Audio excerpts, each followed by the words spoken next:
damn it, DJ. Plug in your fucking microphone. Like Jeez Louise. Don't you fucking... From your ignorance, DJ. The Jeez Louise into that was the most... Jeez Louise. Oh.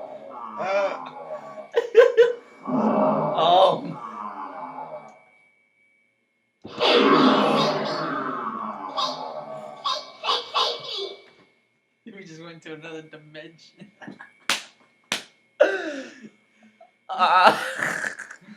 So I guess welcome to the XP Squad podcast. This is going? Yeah. I know.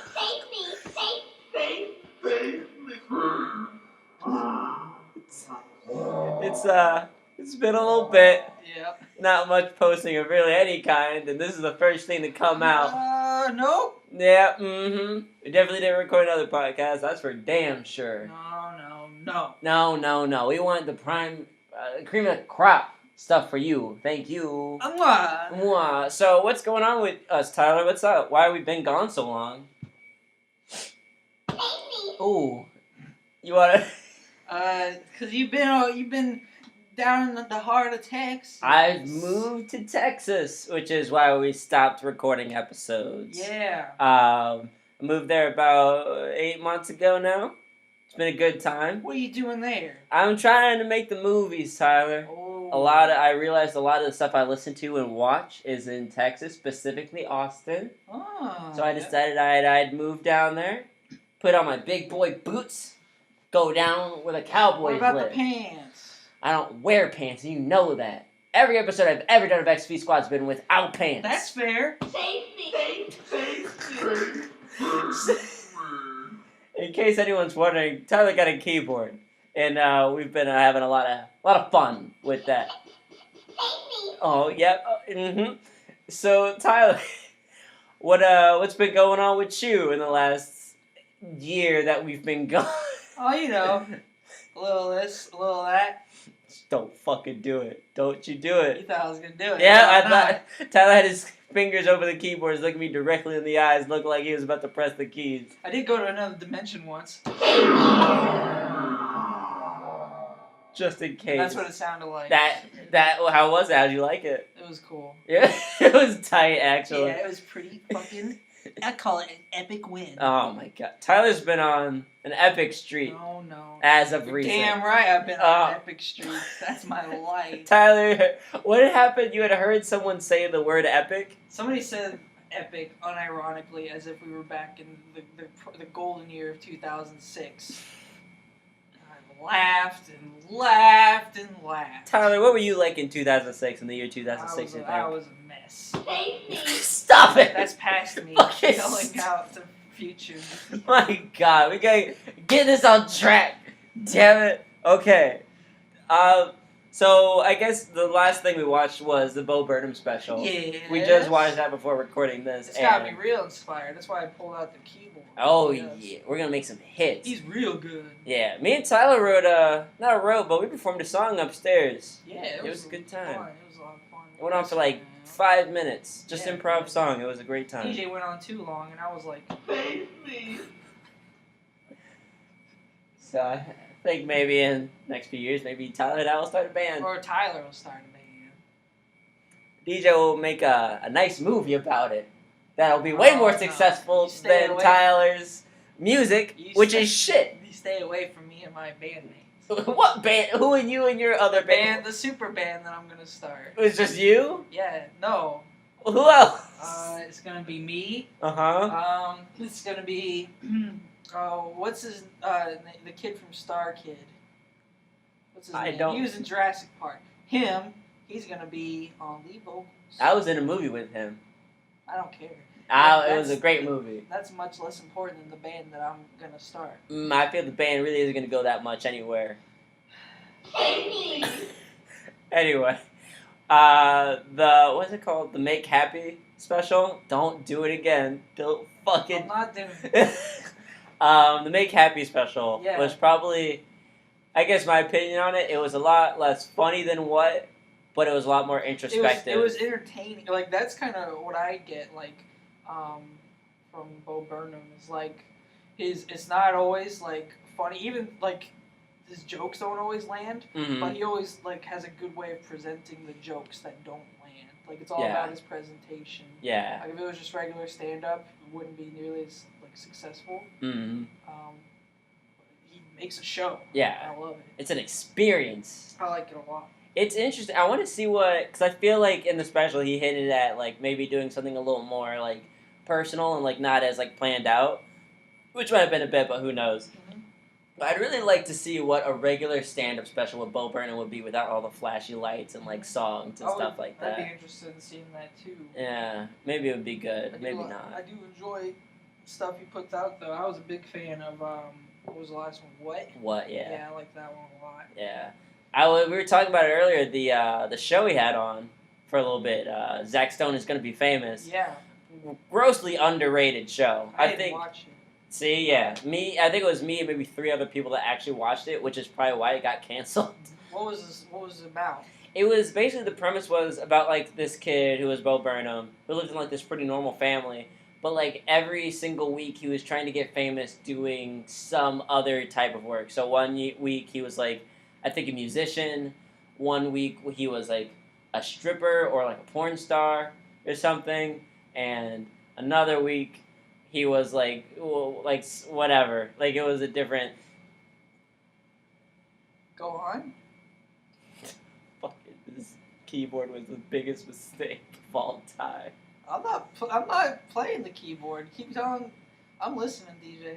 Just to give context, Tyler keeps raising his hands, ready to play the keyboard, and he won't stop, and it is horrifying in the smallest of ways. In the most subtle way, it's horrifying. You mean like this? Oh, I hate it. This is the reason why this needs to be a video podcast in the future. This is fucking awful. Yeah. I'll tell you what. We'll record this, and then we'll like sync our lips to it. We'll make a video. The video second, and sync up to it, and it'll be legit. That seems damn near impossible. And you know that. No, it's doable. No, it's not People doable. do it all the time. No. How do you think they make movies? There's a lot of planning. They record There's the audio. A lot of planning. They record Captain America and Spider-Man's lines first. Captain America, Spider-Man's lines. They record Captain America, Spider-Man. I put an "and" in there. No, I didn't hear it. They record Captain America and Spider-Man's lines. Why them specifically? It's just an example, DJ. They record all the characters' lines in the booth, in the sound studio. That's first, not true. And then they That's not true at all. You're so backwards. And then they record it on video and sync it up. You're so fucking wrong on this one. No. What do you mean, no? You're a huge movie fan. That's the way things are. Yeah, and it's because I appreciate all the work that they put into making these movies. Tyler, you're so wrong. That's a lot of work they gotta do. It is a lot of work, and you would think that you would know the process that it would take to do that work. They're basically doing the movie twice. They record it audio first, and then they do the video, and they have to sync it up. It'd be real good at that. I'm so mad with Tyler right now. I hope you guys can feel that through the audio. Yeah, okay. Anyway, the special was really cool. I liked it a lot. I thought it was real neat. The Kanye West bit at the end was fucking amazing. I did like that, and I was thinking like, even if Kanye did it, like not that I don't like Kanye, but I could see Kanye doing it. Yeah, and it would be the shit. He does do that. He does do. That's like, what he exactly does. Like, hell yeah. I think one time he went on for like an hour just doing that. And he was just ranting about random shit, whatever made him feel bad. If he did it like that, that'd be fine with me. Did you ever see the Yeezus concert? No. It was weird. It was like he wore like this reflective mask, like made of diamonds, like over his face, and then like would walk out in the crowd and just rant for at least half an hour usually. So he kind of does like a little like or like it's not just like him going up and doing the music. He like does like a performance. Oh yeah, too. I think the best thing to come out of the Yeezus album was the concert, because like the album itself is kind of like I feel like just like mad about it, but like the concert was like there's like mountains and like fireworks and like just different terrains and all that. It was like I think one of the most expensive concerts to produce, and it was like people can give Kanye like all the crap in the world, but like he is definitely a performer. He's definitely like he can be kind of like a pretentious like douche sometimes, but like he backs it up with like his actual like talent that he has. It was like I saw this ad for the show that's coming on HBO, Any Given Wednesday, I think it's called. I haven't watched it yet, but the guy, he's like going on like about his opinions. I'm assuming it's him like going on rants about stuff.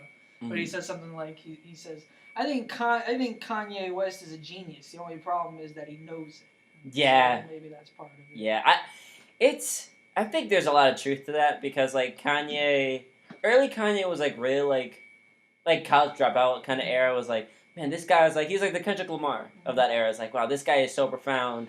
But like once he became like part of the whole like Kardashian family, I feel like that like just boosted his ego to like an healthy amount. So like he's still talented. Like Life of Pablo is like it's not the best album, but it's a really good album. I got really into him through My Beautiful Dark Twisted Fantasy. Oh yeah, that's a great album. I love that album.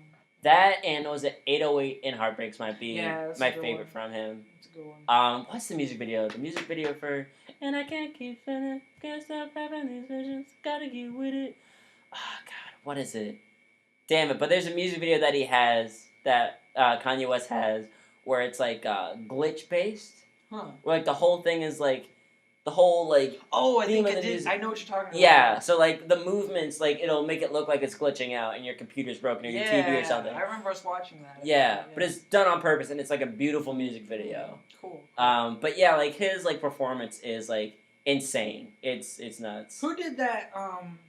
Who did the music video? That had Shia LaBeouf in it.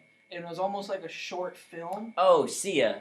Oh, okay. Yeah. With the girl from was it Dance Moms? Oh no, not that one where they're dancing together. It's got like Shia LaBeouf, and then it's basically like Shia LaBeouf is like a film like director, and he's following these like two guys around. Cage. Yeah. Is it directed to me? Yeah. I can't did it, but so was life. I'm thinking. I can't remember the name of that song, but I think about that song all the time. It's a good one. Yeah, the music video was really interesting. Oh yeah, I forgot about that. He directed that. I think. It was almost like a short film. Yeah. I liked it. What was it? It's funny. So you know when your iPhone is like you're listening to something, and then the thing just like crashes, and then it's like it like auto plays the first song. Yeah. On your your iTunes. My first song was like a song by Cage called Agent Orange. Huh. It's the most like, it's like the not stupid, but like the super like edgy like. Oh, I'm in my emo phase of my life right now. Yeah. It's like with the machine like rage, bitches scream, I hate you, Cage, at the circle jerks. So it's like stuff like that. Yeah. And like that's the first song that I hear when like my thing crashes. So whatever song like is first on my iTunes playlist, it's a song that I hate the most because I associate it with bad things happening. Oh shit, yeah. And then like I was listening to it, I was like, this is like it's good, but it's like this is ridiculously like over dark, man. Yeah. It's like stupid, like overly dark. I listen to a lot of like stuff like that though, so I guess I get like just get used to it as like a style. Were you ever really into the Hollywood Undead? No. Oh, I remember really? when Baby Boy Brian was here. Was he into it? Oh yeah, he used to play him like in the car whenever he would like give me a ride to school, and they had like one song that I liked, but I never really got into them. They are like the antithesis of like I'm in middle school / freshman year of high school, absolutely, and I feel like my life is the darkest it's ever gonna be. They're like the Midwest incarnate. Oh my god, you're right. They're like so dangerous, but like not dangerous enough to be actually dangerous. No, they think they're dangerous. It's like the most safe, dangerous music you can listen to. They dress edgy and they ride through the trailer park and try and get in fights with people and then try and act all hood and stuff, kind of. But also listen to Slipknot every now and then. That was an interesting time. I remember that a lot. I remember being so like, yeah, my fucking life is dark, man. I got nothing going on. This is who I am. This is who I am, Mom. That's who I am. Hate me. I remember there was just one time me and my dad and I think my sister were going to the movies, and I was like 14. And, like, I was, like, my dad had, like, said something to be like, all right, like, whatever. I'm like, whatever, fine. And then I was putting in my headphones listening to Hollywood Undead. And then he was like, oh, no, you don't. You get those earbuds out of your ear. Shit. You're not listening to them. And then John gave it to me. No, he didn't. He was a very nice father and never... He was a very nice father. Yes. Anyway, I guess another thing that we Don's watched. a good dad. He's a real good dad. Happy Father's Day. But another thing that we watched recently was Don't Hug Me, I'm Scared. Yeah, they uploaded the last part. Yeah. And we were going to talk about this earlier when we watched the 6th one earlier. Yes. But we decided to save it for the podcast. So, Tyler, I would like to give you the floor on your feelings on the episode. And I guess Don't Hug Me, I'm Scared overall as an entity. You sound so formal. You sound like we're on a talk show right now. Listen, I want to put on a good...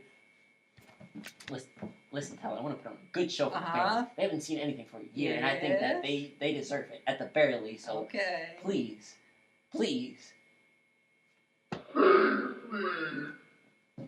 So, Tyler, what do you think about... Don't just fucking answer the goddamn... answer your question, DJ. I remember seeing the first video for it. I went on an old website called Funny Junk. Ooh, I remember Funny Junk. Funny Junk? That was the first time I saw a meme was on Funny Junk. Oh yeah. That's kind of where I first got into that stuff too. But there used to be a thing called the Morbid channel on there. You'd find all kinds of spooky, scary stuff. Yeah. Ooh stuff. Yeah. The stuff that made you go, look at that, and then I came across the first one, and I was like, what the fuck? But that was like when I was really into I was planning to be a film major. Mm-hmm. So I appreciated it just for I don't know, I guess as a short kind of horror film. Mm-hmm. But now that I'm 3 years into getting a design degree, and also applying that to my being a film fan. Mm-hmm. I've gotten really into cinematography and aesthetic choices and stuff like that. Mm-hmm. And one thing I've learned I really appreciated is the kind of handmade stuff that's kind of meant for children. I even draw it back to being a kid, and my daycare would always take us to the library, and they would have big puppet shows and stuff, and it was really nice. So I'm a big fan of it, just rooted out of my childhood. So all the primary colors, all the felt, all the the cloth they use, it looks very handmade, and it's almost kind of it looks kind of real, but you get closer and you realize, oh, this refrigerator's made out of, it's got cloth around it and stuff like that. Everything is kind of puppety.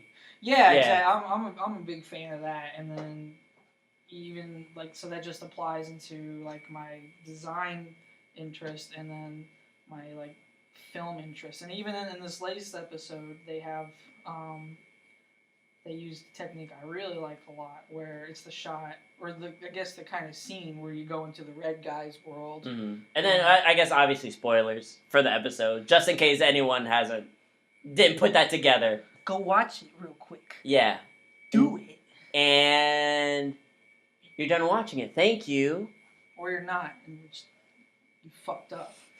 So anyway, the red guy, he's in the real world, outside this puppet world. Yeah. And so it's really kind of jarring to have all these red guy, mop head, googly eyed looking guys in a real environment. Yeah. And then the aspect ratio changes too. Yeah, they had letterbox around it. That was real nice. Yeah. But also all the colors around it, it's a lot of mid tones, very not very bright and vibrant, and it contrasts with the bright red that all those guys are. Yeah. I'm a big fan of that. I'm a big fan of contrast. Yeah, just heavy. There's a lot of photography and stuff that I'm into. That one example I think of off the top of my head is an album cover for the band Los Campesinos. Ooh. Their album No Blues is their album cover is it's out into the woods, so it's with some rocks and trees and shit, of course, so it's green and gray and stuff, but they have this kind of pink smoke bomb that comes up, so the pink really, especially since it's very thick kind of fog and smoke, contrasts really well with the environment and just makes it look interesting. Right. So I'm a big fan of that, and then just combination of that technique with the the felt yarn, handmade childlike style of the show. It's really just visually appealing to me. Yeah, and then obviously the theming stuff is super cool too, especially with the latest episode where the whole at least to me, and then a lot of other people on the internet with the theory videos about the whole thing, is that the entire series is not an analogy or like a representation of media. Metaphor. And, like, a metaphor. Thank you. Yeah. A metaphor for media and its different forms and all that.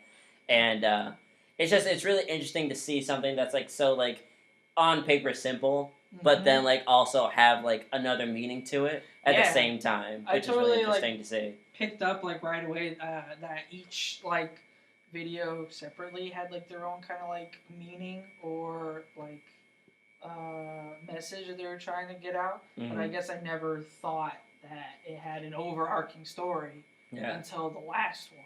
Until, like the very last episode. And so then I kind of had to go back and rethink like and look for like all the consistencies and stuff, such as like the June 19th date that like I didn't even Father's Day. I didn't even notice that until like I realized that it was a big overarching story, and then like all the stuff that reappears like in each of the episodes. And so I looked more into that, and I kind of got, like I said, like the messages individually, but I had to kind of like think over and then go and like read up on theories about like the overarching like story.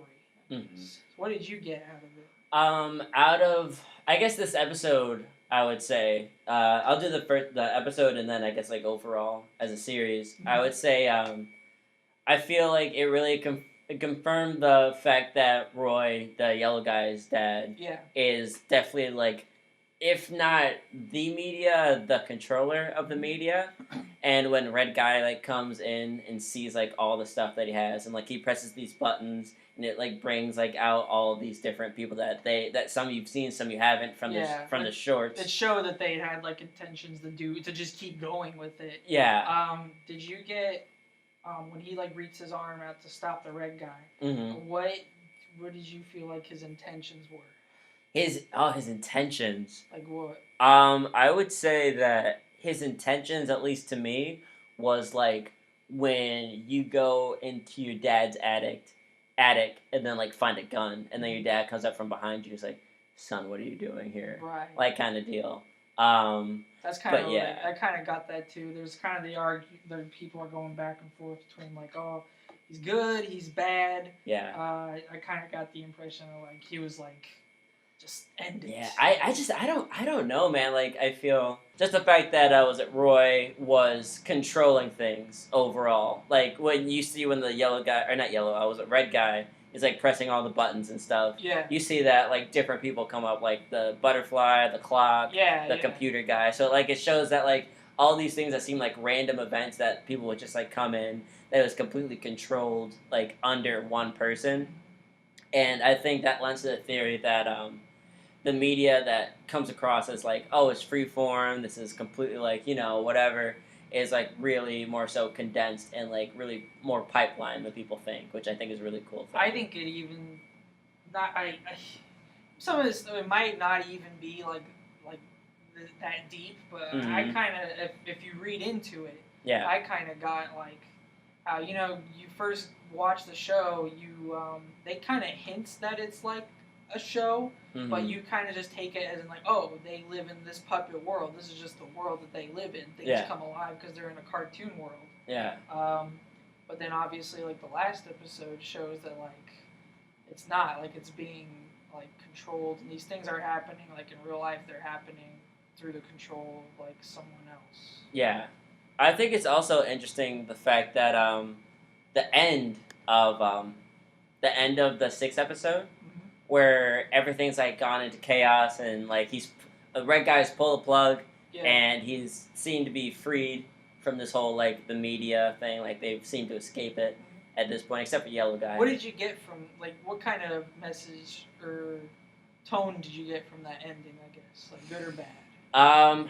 Let's see. I would say it's up for debate. Because on one hand, you see the red guy and he's unplugging everything.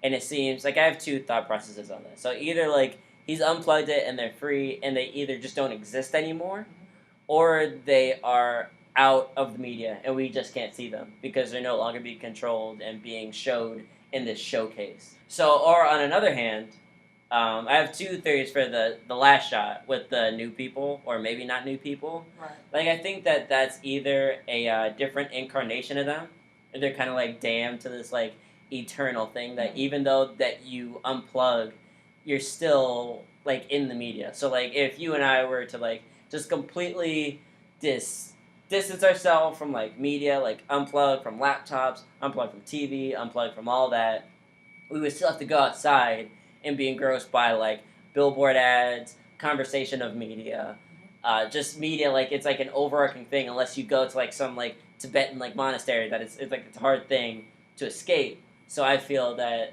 that's like their fate maybe. Or on the other hand, they are free and we don't see them anymore because they're no longer part of media, and they're now replaced with these new people that seem to be the same but are all slightly different. So it really doesn't matter if they escaped or not. Media is still going to do its thing and whatever. That's kind of a point, I guess.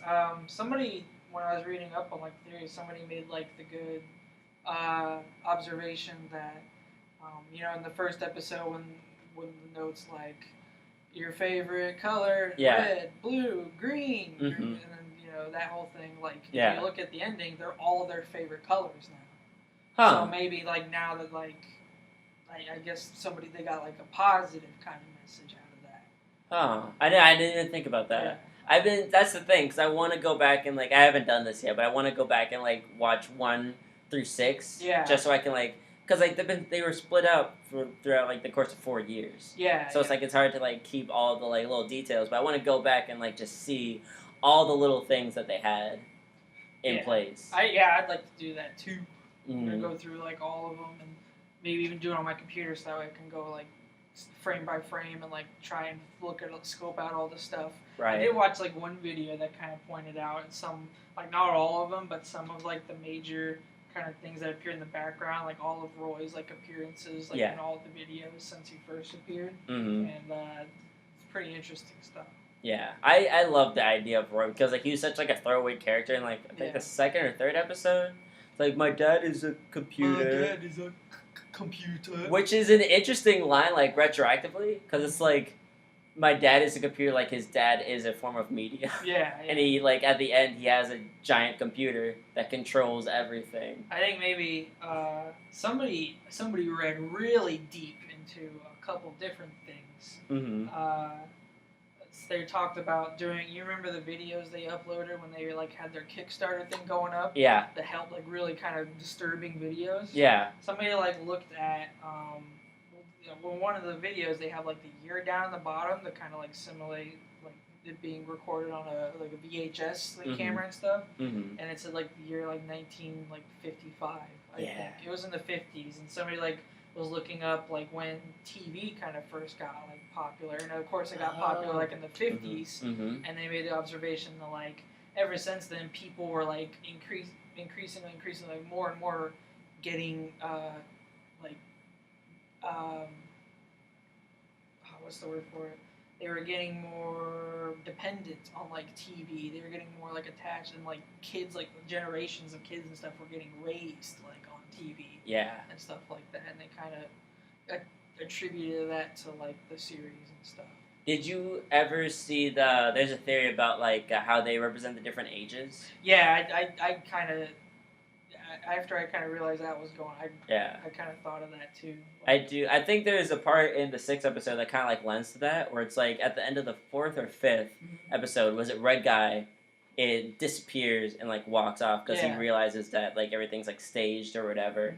And in the 6th episode, being that was it Red Guys? I think is supposed to represent like teenage years. Yeah. And him walking off at the end of the episode, he has got like a coat and like a suitcase. And you see him like walking off, and it seems to be that he's walking off into the real world. Yeah. Into like what we see in the 6th episode, where it's like an office setting, and he's becoming like an adult and like transitioning out of media in a sense.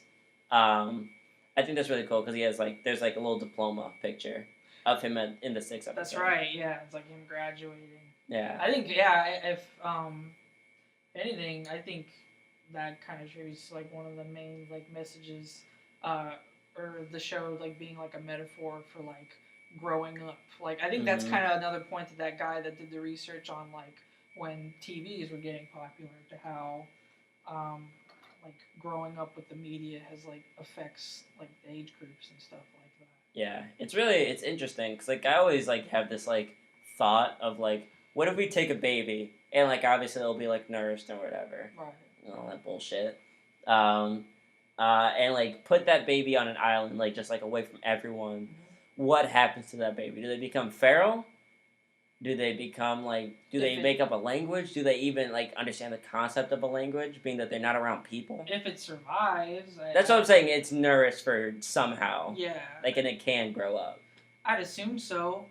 I mean, I think that's how people did that at one point. Motherfucker, you get the point. I'm not being facetious. I'm not being facetious. Okay. I'm just saying, like we were like that at one point. We didn't have any. So I think there's the whole argument of nature versus nurture, where like some things just come like naturally. Like when you're a baby, you imitate noises and stuff that you hear. You're just very imitative in general of like, but you just happen to be like around people of the same species as you and stuff like that, and that raise you and guide you. So I think if baby were to survive on this island or whatever, it would start making noises. It would obviously have like thoughts, and it would start to like recognize like that's whatever it came up with for that. Yeah. I mean, that goes all into like biology and like and philosophy and that kind of stuff. Interesting stuff out of puppets. Who'd have thought? Who'd have thunk it? I guess like overall, I think for the overall theme of the series, obviously it's like media and growing up of some sort.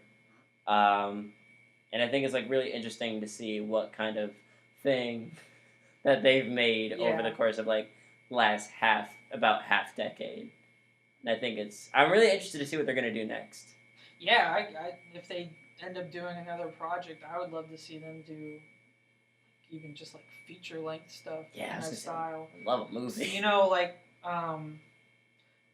Leica Studios, the film company did like Paranorman. Oh yeah, like Wallace and Gromit.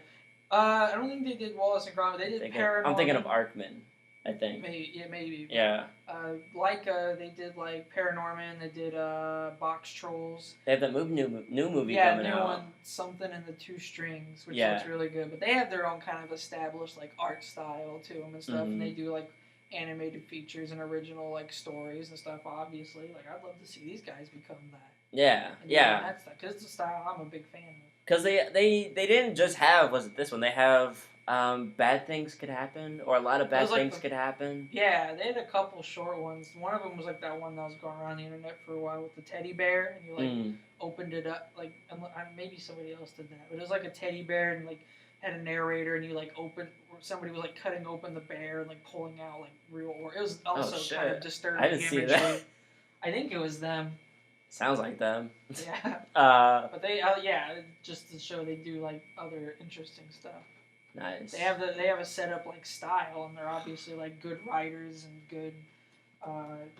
They can make, film quality stuff. Yeah.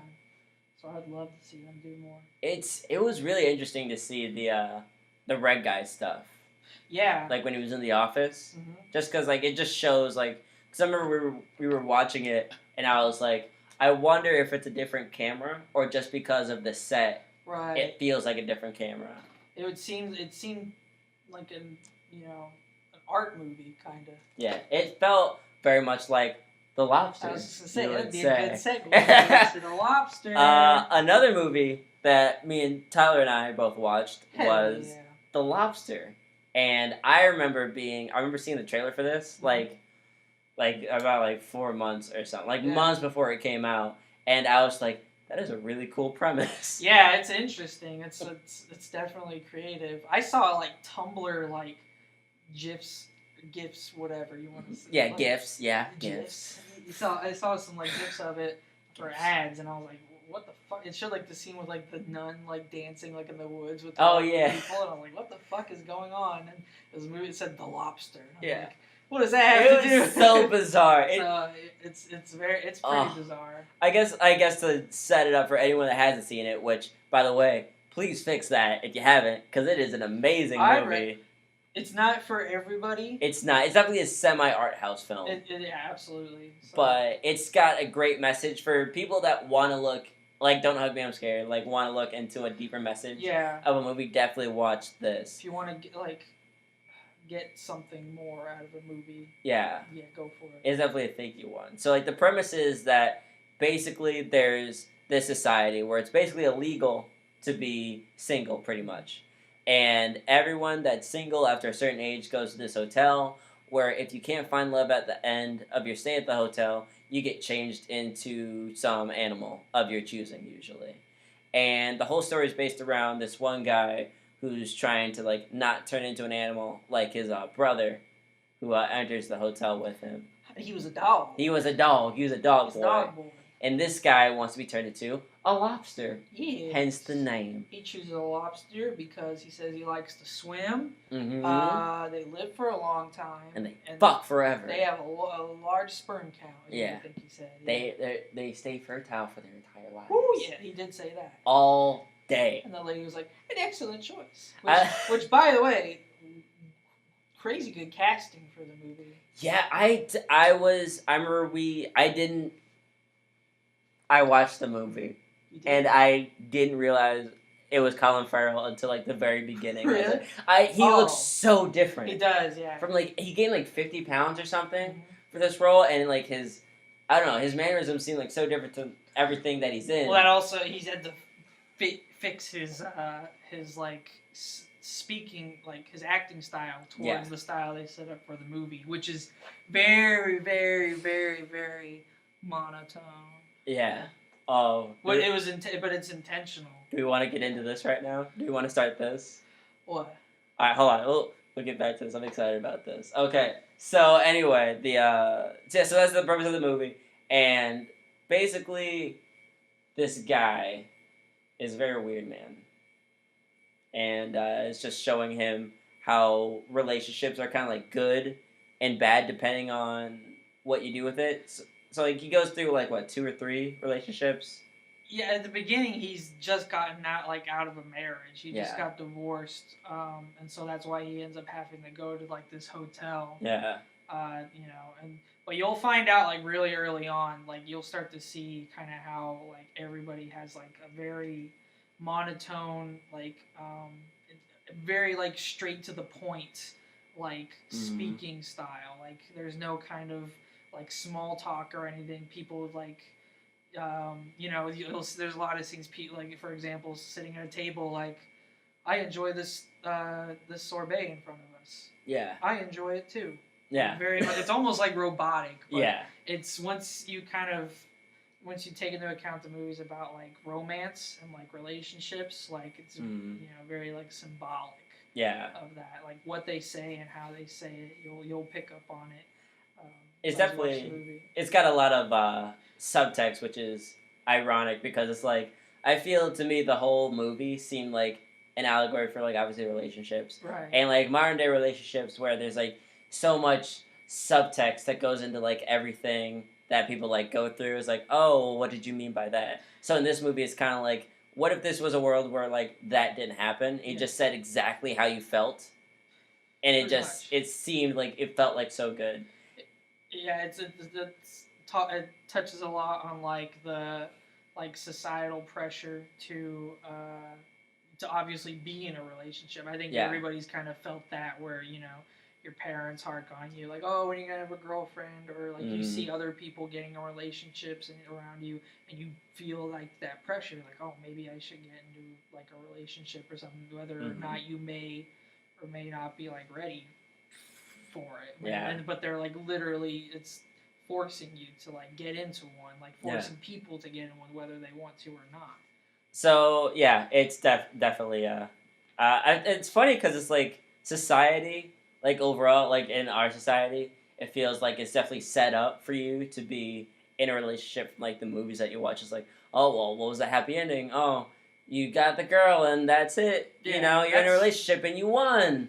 So it's really interesting to see a movie that's like, maybe that's not everything. It's a very it even just apart from that, like it seems like it breaks down like how just even kind of boring, like Mm. relationships, like how boring like people can be to each other, especially when they're in a relation, when they feel forced to be in a relationship. Like they don't just do it Mm-hmm. because they want to be, because they feel that they need to be in a relationship at like a certain point in their lives. But I guess to the point to where it plays on like it, you'll find yourself in a lot of conversations like that was a boring conversation, but then Yeah. you realize that's just like a most regular like conversations like being broken down, Mm-hmm. not even broken down like a whole lot. Yeah. So it's a very what's the it's not optimistic. What's the opposite of forward? No. It's a very. It's got a very. It's a movie with a pretty, or at least it would seem for like the most of the duration of it, with a very negative view on like relationships, like in general.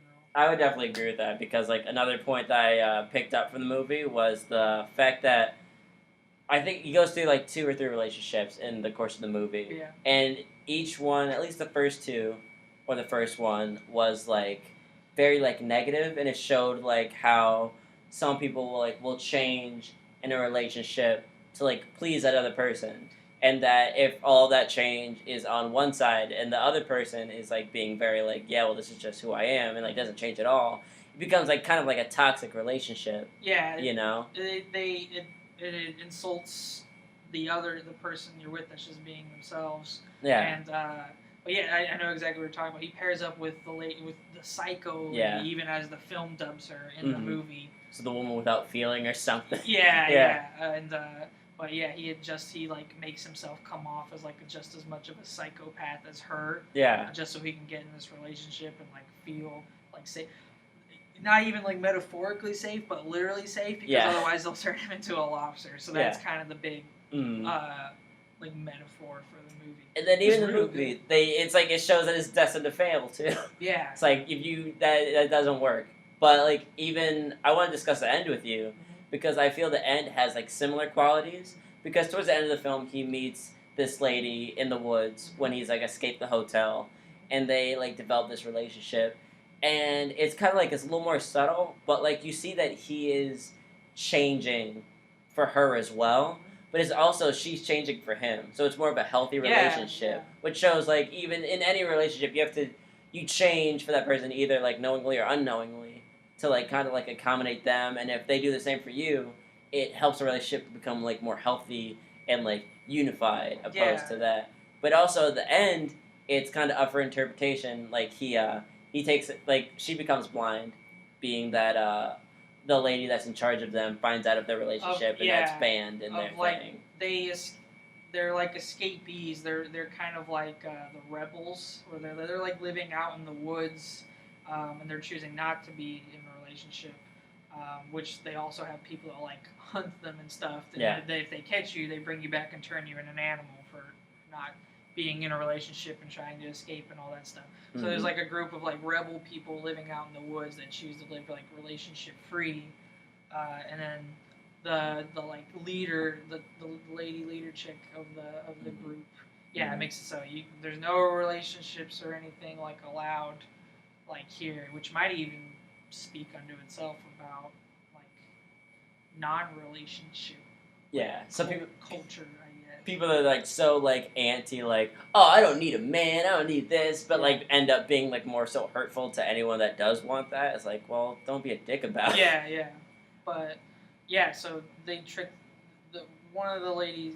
The leader kind of catches on to how the main character and the rebel girl that they're falling in love, and she catches on to that, so she tricks her into like going into the city, like turns her blind. Yeah. And then she kind of tries to like play it off, like she tries to act like she can still see and stuff, just because she knows. For some reason, there's some weird reason, which is kind of another metaphor, I guess, where in this culture, they teach you that if you're gonna be with someone, you have to have like, you have to like choose like your significant like trait about yourself, and it has to identify with it has to be like the same as the person you're gonna be with. So the main character, his identifying trait is he's nearsighted, it's nearsighted. And he finds out the rebel girl like is nearsighted, and that's kind of where he starts to like take more interest and stuff. And I'm sure like there's attraction and stuff there too. Yeah. Which they don't really take into account in the movie, which probably has some kind of deeper meaning in and of itself. Yeah. But yeah, anyway, so she tries to play it off like she can still see because she knows if he finds out she's blind, like they can't like he won't like want to be with her. But like he still does, and then by the end of the movie, he like decides like I'm gonna make myself blind, which is it's kind of like it's got like mixed messages about it. Yeah. It like talks about like I guess the extreme lengths that you'll go to be with someone that you really like care about. Yeah. Also, how that can be obviously like damaging to you at the same time. Like he literally at the end like. Well, obviously this is spoilers. Maybe it's spoilers. Yeah. Like at the end of the movie, the ending movie ends with him going into the bathroom with a steak knife while his lady friend stays out in the diner that they're at. He goes into the bathroom with a steak knife and he's about to like poke his eyes out so that he can be blind like the lady that he loves. Literally blinded by love. Yeah. But yeah, it's kind of like it's up to interpretation if he did or not. I personally feel that he did it just because like the way that the movie like goes up to that point, like it would fit his character. Because like it's either like he did it or didn't do it because the movie cuts right before he like impact. Right. But I feel that he did it because like his character would make sense to do that. He's a very dedicated person, wants to like follow the rules in every sense, except for the part running away. Right. But second of all, the movie cuts to black as soon as like impact happens. So I feel that's like we're seeing what he sees, which is like nothing. Which like you said, excuse me, before about like how it's kind of like it's love is like it's great and it's like everything's cool, but it's also damaging because you don't see what you're doing, like what lengths you'll go to change for that person. Because like in like theory is noble and all that, but like in the end, it's not necessary, and it could end in both of you being like, you know, now they're both blind. I just thought of the word pessimistic is the word I was trying to think of. It's kind of it's like a pessimistic love story in a way. Definitely. But I was surprised that you liked it, DJ, because when I one of the reasons I took interest in it is because I'm a big fan of doing a little dance. So excited for this. Alright, so I'm a big fan of Wes Anderson films, and then looking at the trailer for this movie, it looked very Wes Anderson-esque. Aside from being like super colorful, it looked like it had very like good like cinematography and shots and a similar kind of like monotone-esque speech tone for some of his movies. Not all. Shut your mouth. So that's one reason I took interest, and I was like, I was thinking, I'd talk to DJ, but I bet as soon as I bring up that it's Wes Anderson-esque, like he might lose interest.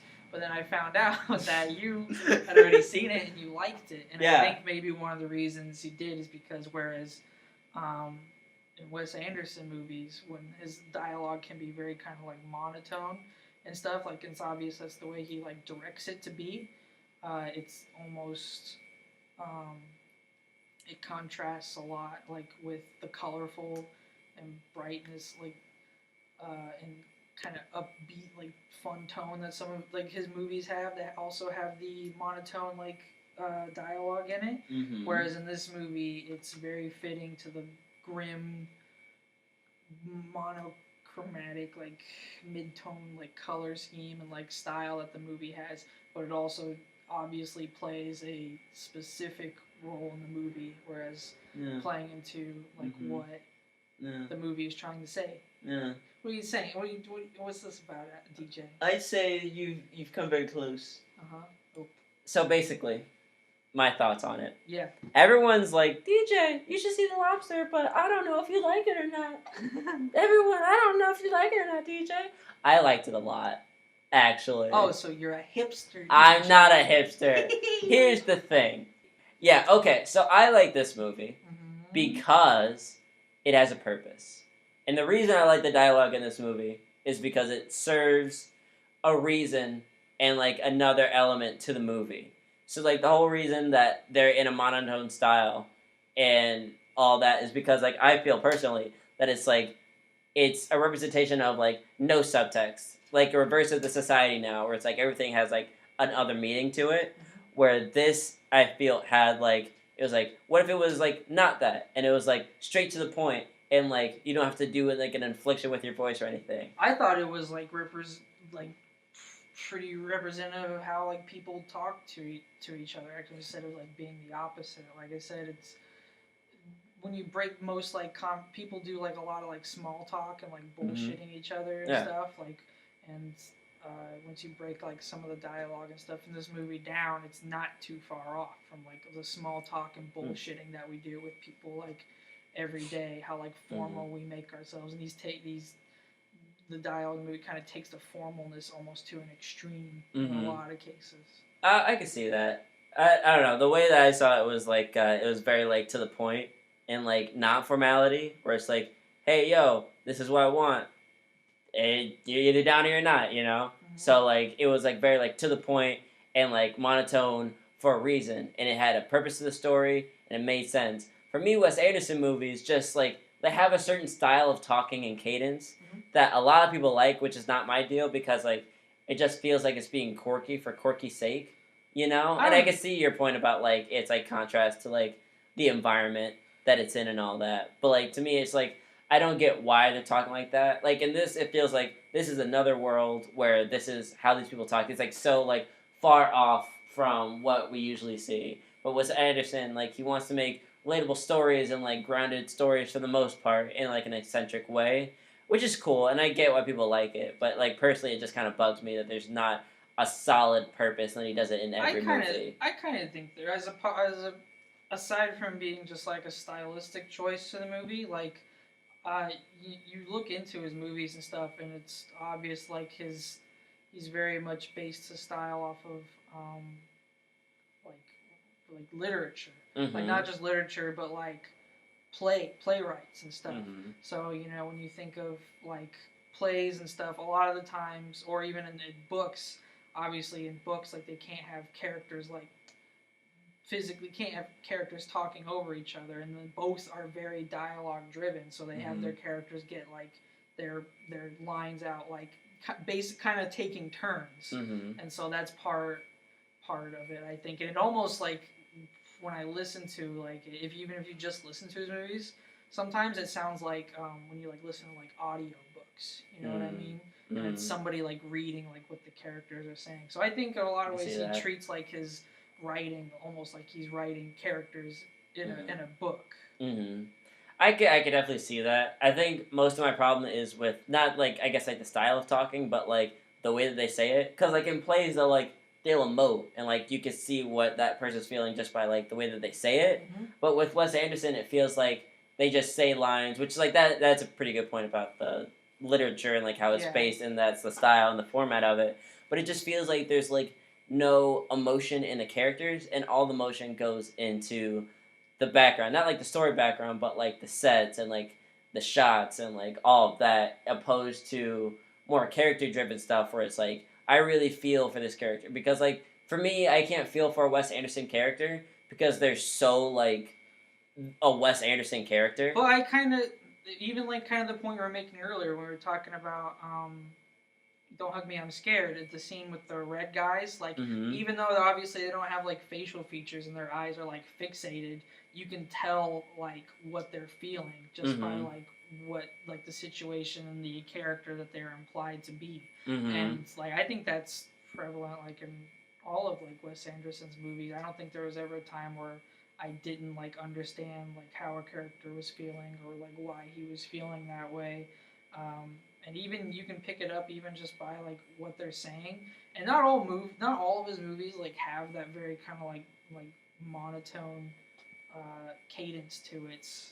So a lot of it, like I guess the one I kind of think of a lot is where they kind of emote a bit more is Life Aquatic with Steve Zissou. Like they're very kind of emotive in that one. But even just back to the point, like I think you can still like figure out, and it's not even just like they're completely like dull the whole time. The characters do have like cadences to their dialogue. It's just very like minimal or subtle. I guess I for me it's hard for the to I guess get that Like, it doesn't. I guess it doesn't resonate with me just in that style, Gotcha. which is fine. Like, we're civil people. And we have different interests. No, we're not. Ha! You turned it off. Ha! Tyler just tried to use his keyboard, but he turned it off, and he's fucking up. Anyway. Kill me. Oh wow. Kill me. Kill me. Wow. Okay. Kill me. That's incredibly Kill me. dark. So basically, to me, I feel like I enjoy his stuff, strangely enough, a lot more when the sound is off. I did this with Rushmore, where I was like listening to something. I was like on the treadmill listening to something, and it was on the TV. And I discovered I enjoyed it a lot more when the sound was off, and I could put my own like implications of like how they're saying things, like what they're saying, just like through like the actions and the visual that were on screen. And I feel like I enjoyed it a lot more just because like I could, like a silent movie. I guess visually, like his movies are very like appealing. But if you do that, like a lot of his movies will have some like Steve Zissou. I think in a way is kind of character study based, where you'll like miss out on the. And Rushmore is a little bit too. You'll miss out on like the the character arc. Is that what I'm thinking? Like how the characters change like throughout the story, and like how the story like itself and the other characters like play a role in that. I think you miss out on that. Well, I still picked up on the overall like story and like how these characters change through the visuals and such. Rushmore, I could see I could see you doing that pretty well just by picking up on the scenes. I think that's a good way, like where Wes Anderson's movies succeed, at least if not audio-wise, like visually, his movies are very good. But yeah, overall I really enjoyed The Lobster more so. I feel The Lobster to me was what Wes Anderson movies are to everyone else, where they can like kind of like feel like the style is like so unique and stuff, and there's like they talk in a certain way and it's like so like bizarre and like off kilter, but like kind of like makes sense at the same time, and it's like more grounded. But overall, that's why I fuck you. I don't know. I'm just saying. Now that you've watched this, go back and watch some Wes Anderson movie. Maybe you'll have some more appreciation for it. Maybe. But yeah, that's my feelings on The Lobster and Wes Anderson, I guess, as a whole. How do you feel, Tyler? I like him a whole lot.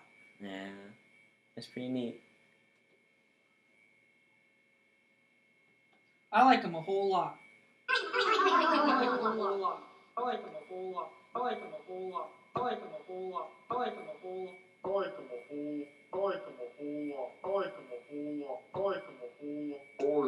I like him a whole lot. And people, this has been the XP Squad podcast. We're gonna try to be doing more episodes over the weeks. It might be a slow start at first, but we're going to do our best to try to get that out for you guys. I know we've been dormant for a long time, and we haven't really given you much information, but you know what? We had to take care of business, and that's just what happens. So, I like him a whole lot. Thank you, Tyler. Thank you. But yeah, so we're going to try to be doing this, even though we live on literally opposite sides of the country. At this point, we're gonna try to do stuff over Skype or like maybe Google Hangout or something, and try to keep the format alive. We'll have a more structured, more segments planned out for each week, and we will do our best to get you guys entertainment that you deserve. So Tyler, hell yeah! Is that how you feel about it? Hell yeah! Hell yeah! Hell yeah! Thank you. Bye bye.